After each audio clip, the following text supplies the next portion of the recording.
ಭಾರತೀಯ ಸಂಸ್ಕೃತಿಯ ಆಧ್ಯಾತ್ಮಿಕ ಪರಂಪರೆಯಲ್ಲಿ ವೇದಮಂತ್ರಗಳಿಗೆ ಅತ್ಯಂತ ಮಹತ್ವದ ಸ್ಥಾನವಿದೆ. ವೇದಗಳು ಮಾನವ ಜೀವನದ ಪ್ರತಿಯೊಂದು ಹಂತಕ್ಕೂ ದಾರಿದೀಪಗಳಾಗಿ ಕಾರ್ಯನಿರ್ವಹಿಸುತ್ತವೆ. ಅವು ಕೇವಲ ದೇವಾರಾಧನೆಗೆ ಮಾತ್ರ ಸೀಮಿತವಾಗದೆ, ಮಾನವನ ನೈತಿಕತೆ, ಸಾಮಾಜಿಕ ಹೊಣೆಗಾರಿಕೆ, ಆಂತರಿಕ ಶುದ್ಧತೆ ಮತ್ತು ಜಗದ ಹಿತಸಾಧನೆಯ ದೃಷ್ಟಿಕೋನವನ್ನು ರೂಪಿಸುತ್ತವೆ. ಇಂತಹ ವೇದಮಂತ್ರಗಳ ಪೈಕಿ ಅಗ್ನೇನಯ ಸುಪಥಾರಾಯೇ ಅಸ್ಮಾನ್ ವಿಶ್ವಾನಿ ದೇವ ವಯುನಾನಿ ವಿದ್ವಾನ್ ಎಂಬ ಮಂತ್ರವು ಅತ್ಯಂತ ಆಳವಾದ ತಾತ್ವಿಕ ಅರ್ಥವನ್ನು ಒಳಗೊಂಡಿರುವ ಮಹತ್ವದ ಸಾಮೂಹಿಕ ಪ್ರಾರ್ಥನೆಯಾಗಿದೆ. ಈ ಮಂತ್ರವು ಯಜ್ಞದ ಅಂತ್ಯದಲ್ಲಿ ಉಚ್ಚರಿಸಲ್ಪಡುವುದರಿಂದ ಯಜ್ಞದ ಸಾರ್ಥಕತೆಯನ್ನು ಪೂರ್ಣಗೊಳಿಸುವ ಶ್ರೇಷ್ಠ ಮಂತ್ರವೆಂದು ಪರಿಗಣಿಸಲಾಗಿದೆ. ವೇದೀಯ ದೃಷ್ಟಿಯಲ್ಲಿ ಅಗ್ನಿಯು ಕೇವಲ ಭೌತಿಕ ಬೆಂಕಿಯಲ್ಲ. ಅಗ್ನಿಯು ಬೆಳಕಿನ ರೂಪ, ಜ್ಞಾನದ ಸಂಕೇತ, ದೇವತೆಗಳ ದೂತ ಹಾಗೂ ಮಾನವ ಮತ್ತು ಪರಮಾತ್ಮನ ನಡುವಿನ ಸೇತುವೆಯಾಗಿದೆ. ಋಗ್ವೇದವೇ ಅಗ್ನಿಮೀಳೆ ಪುರೋಹಿತಂ ಎಂದು ಆರಂಭವಾಗುವುದು ಅಗ್ನಿಯ ಮಹತ್ವವನ್ನು ಸ್ಪಷ್ಟಪಡಿಸುತ್ತದೆ. ಯಜ್ಞದಲ್ಲಿ ಅಗ್ನಿಯ ಮೂಲಕ ಹವಿಸ್ಸನ್ನು ಅರ್ಪಿಸುವುದು ಮನುಷ್ಯನ ಅಹಂಕಾರ, ಸ್ವಾರ್ಥ ಮತ್ತು ಅಜ್ಞಾನವನ್ನು ಸಮರ್ಪಿಸುವ ಸಂಕೇತವಾಗಿದೆ. ಆದ್ದರಿಂದ ಅಗ್ನಿ ಎಂಬ ಸಂಬೋಧನೆಯು ದೇವರನ್ನು ಬೆಳಕಿನ, ಜ್ಞಾನ ಸ್ವರೂಪದ, ಸರ್ವವ್ಯಾಪಕ ಶಕ್ತಿಯ ರೂಪದಲ್ಲಿ ಕರೆಯುವ ಕ್ರಮವಾಗಿದೆ. ಅಗ್ನೇನಯ ಸುಪಥ ಎಂಬ ಪ್ರಾರ್ಥನೆಯಲ್ಲಿ ಭಕ್ತನು ದೇವರನ್ನು ತನ್ನೊಂದಿಗೆ ಇರುವವರನ್ನು ಶ್ರೇಷ್ಠ ಮಾರ್ಗದಲ್ಲಿ ನಡೆಸಬೇಕೆಂದು ಬೇಡಿಕೊಳ್ಳುತ್ತಾನೆ. ಇಲ್ಲಿ ಉಲ್ಲೇಖವಾಗುವ ಸುಪಥ ಎಂಬ ಪದವು ಸನ್ಮಾರ್ಗ, ಸತ್ಯಧರ್ಮ ಮತ್ತು ನ್ಯಾಯದ ಮಾರ್ಗವನ್ನು ಸೂಚಿಸುತ್ತದೆ. ಮಾನವ ಜೀವನದಲ್ಲಿ ಅನೇಕ ದಾರಿಗಳಿವೆ. ಕೆಲ ದಾರಿಗಳು ಸುಲಭವಾಗಿ ಕಾಣಿಸಬಹುದು, ಕೆಲವು ಕಠಿಣವಾಗಿರಬಹುದು. ಆದರೆ ಸುಲಭವಾದ ದಾರಿಯೇ ಸದಾ ಶ್ರೇಯಸ್ಕರವಿರುತ್ತದೆ ಎಂಬುದಿಲ್ಲ. ವೇದೀಯ ಚಿಂತನೆ ಮನುಷ್ಯನನ್ನು ದೀರ್ಘಕಾಲೀನ ಹಿತವನ್ನು ಗಮನಿಸಿ ನಡೆಯುವಂತೆ ಪ್ರೇರೇಪಿಸುತ್ತದೆ. ಈ ಮಂತ್ರವು ಅಜ್ಞಾನ, ಮೋಹ ಮತ್ತು ದುರ್ಮಾರ್ಗಗಳಿಂದ ದೂರವಿಟ್ಟು ಜ್ಞಾನ, ವಿವೇಕ ಮತ್ತು ಧರ್ಮದ ದಾರಿಯಲ್ಲಿ ನಡೆಸುವಂತೆ ದೇವರನ್ನು ಪ್ರಾರ್ಥಿಸುವುದಾಗಿದೆ. ಈ ಮಂತ್ರದ ಅಂತರಾರ್ಥದಲ್ಲಿ ಜಗದ ಹಿತಸಾಧನೆಯ ಮಹತ್ವ ಅಡಗಿದೆ. ವೇದಧರ್ಮ ಎಂದಿಗೂ ಸ್ವಾರ್ಥಪರವಾಗಿರುವುದಿಲ್ಲ. ಅದು ಸಮಷ್ಟಿಯ ಹಿತವನ್ನು ಪ್ರಧಾನವಾಗಿ ನೋಡುತ್ತದೆ. ಅಸ್ಮಾನ್ ಎಂಬ ಪದ ಬಳಕೆಯ ಮೂಲಕ ಈ ಪ್ರಾರ್ಥನೆ ಕೇವಲ ವ್ಯಕ್ತಿಗತ ಬೇಡಿಕೆಯಾಗದೆ ಸಮುದಾಯದ, ಸಮಾಜದ ಹಾಗೂ ಸಮಸ್ತ ಜೀವಿಗಳ ಪರವಾಗಿ ಸಲ್ಲಿಸುವ ವಿನಂತಿಯಾಗುತ್ತದೆ. ಜ್ಞಾನಿಯಾದವನು 100 ಕಾಲ ಬಾಳಬೇಕು ಎಂಬ ಆಶಯವೂ ಇಲ್ಲಿ ಅಡಗಿದೆ.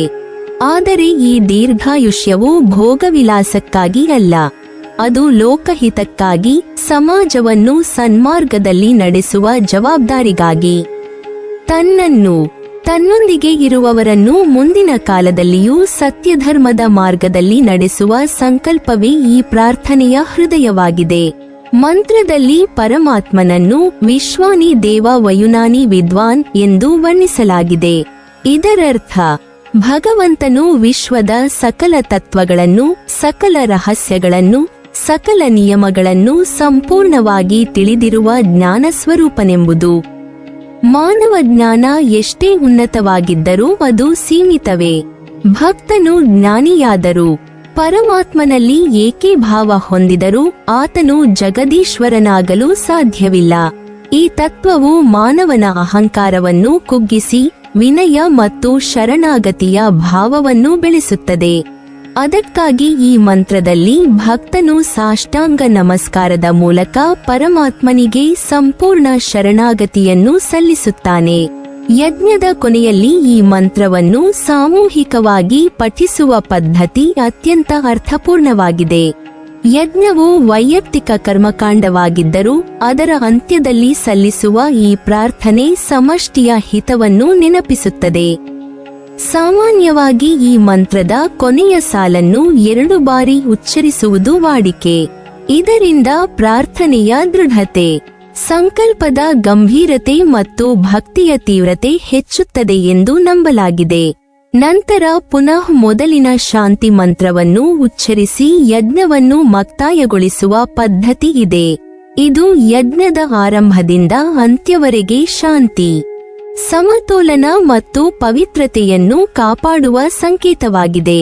ಈ ಮಂತ್ರಗಳ ದರ್ಶನ ಮತ್ತು ಉಪದೇಶವನ್ನು ಪಡೆದ ಋಷಿ ಪರಂಪರೆಯು ಅತ್ಯಂತ ಮಹತ್ವದ್ದಾಗಿದೆ. ಮೊದಲ ದೃಷ್ಟಾರನಾಗಿ ಶತರೂಪಾದೇವಿಯ ಪತಿಯಾದ ಋಷಿ ಸ್ವಯಂಭೂ ಮನು ಅವರನ್ನು ಉಲ್ಲೇಖಿಸಲಾಗುತ್ತದೆ.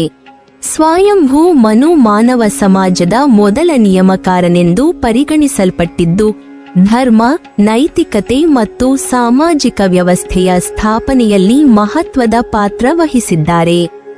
ನಂತರ ಅಥರ್ವಣ, ಯಾಜ್ಞವಲ್ಕ್ಯ, ಕಣ್ವ ಮತ್ತು ಮಾಧ್ಯಂದಿನ ಮುನಿಗಳು ಈ ಮಂತ್ರಗಳ ತತ್ವವನ್ನು ಅನುಭವಿಸಿ, ಉಪದೇಶಿಸಿ ಸಮಾಜಕ್ಕೆ ಪಸರಿಸಿದರು ಎಂದು ಶಾಸ್ತ್ರಗಳು ಹೇಳುತ್ತವೆ.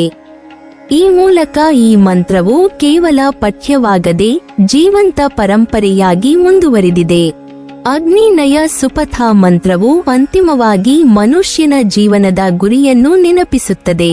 ಮಾನವ ಜೀವನದ ಉದ್ದೇಶ ಕೇವಲ ವೈಯಕ್ತಿಕ ಸುಖವಲ್ಲ, ಅದು ಸತ್ಯಧರ್ಮದಲ್ಲಿ ಸ್ಥಿರವಾಗಿ ನಿಂತು ಜಗದ ಹಿತಕ್ಕಾಗಿ ಕಾರ್ಯನಿರ್ವಹಿಸುವುದಾಗಿದೆ.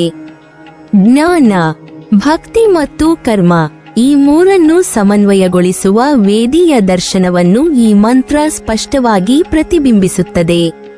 ಬೆಳಕಿನ ರೂಪವಾಗಿರುವ ಅಗ್ನಿಯ ಮೂಲಕ ಪರಮಾತ್ಮನನ್ನು ಪ್ರಾರ್ಥಿಸುವ ಈ ಮಂತ್ರವು ಅಜ್ಞಾನದಿಂದ ಜ್ಞಾನಕ್ಕೆ, ಅಶಾಂತಿಯಿಂದ ಶಾಂತಿಗೆ, ಸ್ವಾರ್ಥದಿಂದ ಸಮಷ್ಟಿಯ ಕಡೆಗೆ ಮಾನವನನ್ನು ಕರೆದುಕೊಂಡು ಹೋಗುವ ಶಾಶ್ವತ ಆಧ್ಯಾತ್ಮಿಕ ಸಂದೇಶವಾಗಿದೆ.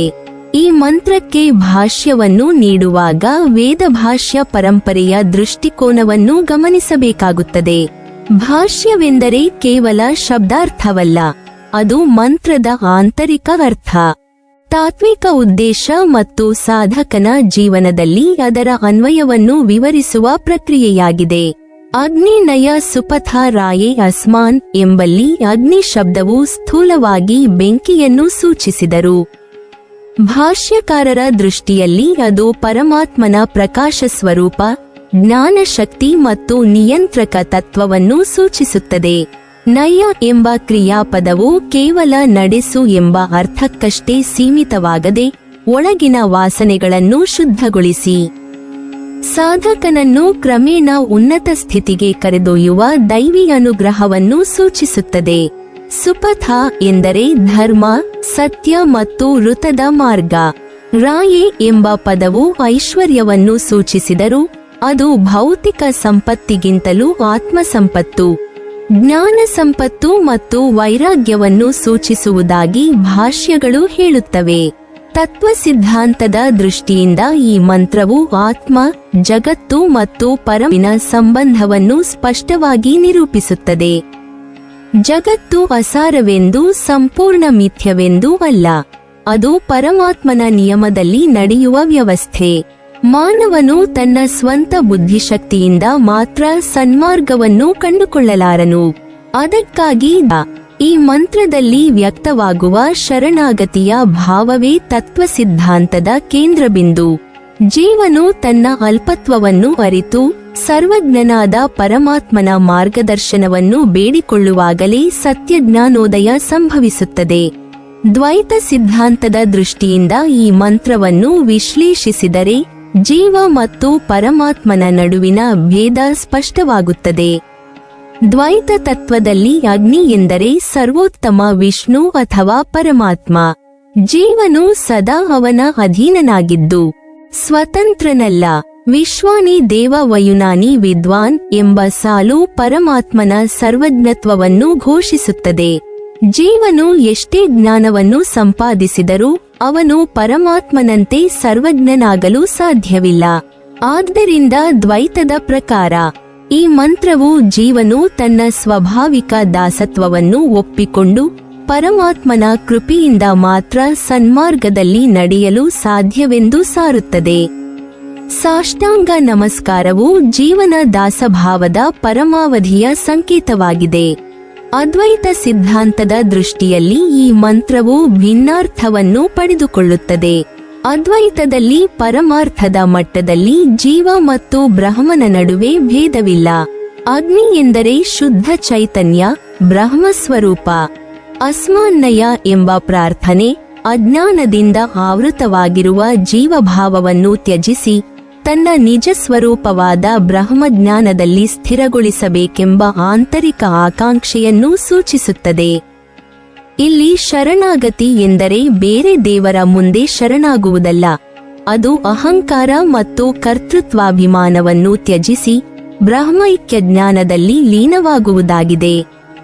ದ್ವೈತದಲ್ಲಿ ಇರುವ ಭಕ್ತ ಮತ್ತು ಭಗವಂತನ ಭೇದವು ಅದ್ವೈತದಲ್ಲಿ ಸಾಧನದ ಹಂತದಲ್ಲಿ ಮಾತ್ರ ಇದ್ದು ಜ್ಞಾನೋದಯವಾದಾಗ ಲಯವಾಗುತ್ತದೆ ಎಂಬುದನ್ನು ಈ ಮಂತ್ರದ ಒಳಾರ್ಥವಾಗಿ ಕಾಣಬಹುದು.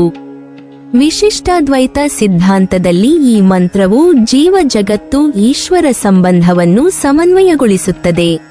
ರಾಮಾನುಜಾಚಾರ್ಯರ ತತ್ವದ ಪ್ರಕಾರ ಜೀವ ಮತ್ತು ಜಗತ್ತು ಪರಮಾತ್ಮನ ಶರೀರವಾಗಿವೆ. ಅಗ್ನಿ ಎಂದರೆ ಶ್ರೀನಾರಾಯಣನು, ಅವನ ದಿವ್ಯ ಪ್ರಕಾಶ ಸ್ವರೂಪ. ಜೀವನು ಪರಮಾತ್ಮನ ಅಂಗವಾಗಿದ್ದರೂ ತನ್ನ ಸ್ವಾತಂತ್ರ್ಯವನ್ನು ಸಂಪೂರ್ಣವಾಗಿ ಹೊಂದಿಲ್ಲ. ನಯ ಸುಪಥ ಎಂಬ ಬೇಡಿಕೆ ಜೀವನು ತನ್ನ ಸ್ವಾಭಾವಿಕ ಶೇಷತ್ವವನ್ನು ಅರಿತು ಪರಮಾತ್ಮನ ಇಚ್ಛೆಗೆ ಅನುಗುಣವಾಗಿ ಬದುಕಬೇಕೆಂಬ ಪ್ರಾರ್ಥನೆಯಾಗಿದೆ. ಇಲ್ಲಿ ಶರಪತ್ತಿಯ ರೂಪವನ್ನು ಪಡೆಯುತ್ತದೆ. ಭಕ್ತನು ತನ್ನ ಎಲ್ಲ ಭಾರವನ್ನು ಪರಮಾತ್ಮನಿಗೆ ಅರ್ಪಿಸಿ ಅವನ ಕೃಪೆಯ ಮೂಲಕ ಮೋಕ್ಷವನ್ನು ಪಡೆಯಲು ಯತ್ನಿಸುತ್ತಾನೆ. ಈ ಮೂರು ಸಿದ್ಧಾಂತಗಳನ್ನು ಒಟ್ಟಾಗಿ ನೋಡಿದರೆ ಅಗ್ನಿನಯ ಸುಪಥ ಮಂತ್ರವು ಏಕಪಕ್ಷೀಯ ತತ್ವವನ್ನು ಮಾತ್ರ ಪ್ರತಿಪಾದಿಸುವುದಿಲ್ಲ ಎಂಬುದು ಸ್ಪಷ್ಟವಾಗುತ್ತದೆ. ಅದು ಭಕ್ತಿಯ ಮೂಲಕ ದ್ವೈತವನ್ನು, ಜ್ಞಾನದ ಮೂಲಕ ಅದ್ವೈತವನ್ನು ಮತ್ತು ಶರಣಾಗತಿ ಪ್ರಪತ್ತಿಯ ಮೂಲಕ ವಿಶಿಷ್ಟ ಸಮನ್ವಯಗೊಳಿಸುವ ವಿಶಾಲ ವೇದಿಯ ದೃಷ್ಟಿಯನ್ನು ಒಳಗೊಂಡಿದೆ. ಪ್ರತಿ ಸ್ವತೆ ಮತ್ತು ಆಧ್ಯಾತ್ಮಿಕ ಹಂತಕ್ಕೆ ಅನುಗುಣವಾಗಿ ಈ ಮಂತ್ರದ ಅರ್ಥವನ್ನು ಅನುಭವಿಸಬಹುದು. ಅಂತಿಮವಾಗಿ ಈ ಮಂತ್ರವು ಮಾನವನನ್ನು ಅಹಂಕಾರದಿಂದ ಅಜ್ಞಾನದಿಂದ ಜ್ಞಾನಕ್ಕೆ ಮತ್ತು ಸ್ವಾರ್ಥದಿಂದ ಜಗದ ಹಿತದ ಕಡೆಗೆ ಕರೆದೊಯ್ಯುವ ಶಾಶ್ವತ ಆಧ್ಯಾತ್ಮಿಕ ಮಾರ್ಗದರ್ಶನವಾಗಿದೆ. ನೀವಿನ್ನೂ ನಮ್ಮ ಚಾನೆಲ್ ಅನ್ನು ಸಬ್ಸ್ಕ್ರೈಬ್ ಮಾಡಿಲ್ವಾ? ಹಾಗಾದರೆ ಈ ಕೂಡಲೇ ನಮ್ಮ ಇಂದ್ರಜಾಲ ಚಾನೆಲ್ ಅನ್ನು ಸಬ್ಸ್ಕ್ರೈಬ್ ಮಾಡಿ ಮತ್ತು ಪಕ್ಕದಲ್ಲಿರುವ ಬೆಲ್ ಐಕಾನ್ ಅನ್ನು ಕ್ಲಿಕ್ ಮಾಡಿದರೆ ನಮ್ಮ ಹೊಸ ವಿಡಿಯೋಗಳನ್ನು ನೀವು ನೋಡಬಹುದು.